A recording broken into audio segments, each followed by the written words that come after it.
నాకైతే ఈరోజు 2 ఆర్డర్లు వచ్చినాయి. 2 ఆర్డర్లలో ఒకటి ఓడిబియ్యం వండాలన్నమాట. ఒకటేమో చిన్న దావత్ అది. అయితే 2 ఆర్డర్లలో ఎవరికేం చేసినో చెప్తాను.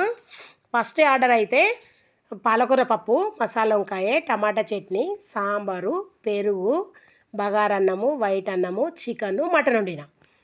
మటన్ వండేసరికి ఆడగినంతే సేమ్ 2 గంటలలో వండేసిన. ఆడికెళ్ళి వచ్చిన పొద్దున టిఫిన్ కూడా వేయలేను. తినమ్మా అని అంటే సరే తిందాంలే అని చెప్పి తినేసి వచ్చినాం. ఇక ఆడికెళ్ళి తినేసి ఇంటికి వచ్చినాం. ఇంటికి వచ్చేసరికి వాళ్ళు ఫోన్ చేసారు, అక్క ఇంకొక గంట తర్వాత రా, ఇంకా రాలేరు, మటన్ తీసుకురాలేరు అంటే సరే వస్తలే అని చెప్పిన. ఆడికి పోయేసరికి కరెక్ట్ 3 అయింది. నేను 3 గంటలకు పోయిన.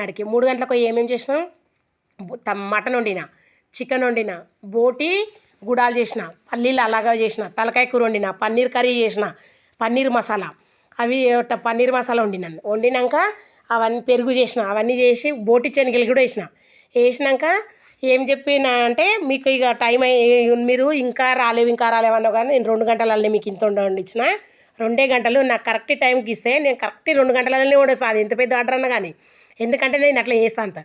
చేసి వచ్చేసిన. ఆడికెళ్ళి వచ్చినాక నాకు వేరే ఏం కామెంట్ చేసినంటే, ఇంత ఆర్డర్లు చేసినావు కదా, ఈ వీటికి ఎంత తీసుకుంటావు అని అంటారు. నేను ఎక్కువ ఏం డబ్బులు తీసుకోను, మామూలుగానే తీసుకుంటాను, తక్కువనే సామాన్లు రాస్తాను. నువ్వు ఎంత పెద్ద ఆర్డర్ చెప్పినా కానీ కొంచెమే తీసుకుంటాను, సామాన్లు కూడా తక్కువనే రాస్తాను. నేను మళ్ళీ అన్ని tasting salt, soya sauce, chilli sauce ఇట్లాంటివి ఏమి వేయను, ఒరిజినల్గా ఉంటాను. ఎందుకంటే అవన్నీ మనం తినొద్దు, హెల్త్ ఖరాబ్ చేసుకోవద్దు. కాకపోతే నేను ఇట్లాంటి ఒరిజినల్ ఉంటాను. పైసలు డబ్బులు ఏమి ఎక్కువ తీసుకోనిలే, చూసి తీసుకుంటా. ఉన్నోళ్ళను లేనోళ్ళను అందరినీ చూస్తాను. ఎవరు ఎంత ఇచ్చినా తీసుకుంటాను, ఏమనను నాకు ఇంత కావాలి అంత కావాలని. కాకపోతే అడుగుతాను, నేను కష్టం ఎంత చేస్తున్నానో దాని తగ్గట్టే అడుగుతాను. సరేలే, ఎవరు గరీబ్ వాళ్ళు ఉంటారు, సరే గింత ఇస్తామమ్మా తీసుకుంటారు, సరే అయినా తీసుకుంటాను. అంతేగాని నేను అట్లా కాబట్టి నేను ఇట్లా ఆర్డర్లు చేస్తున్నా.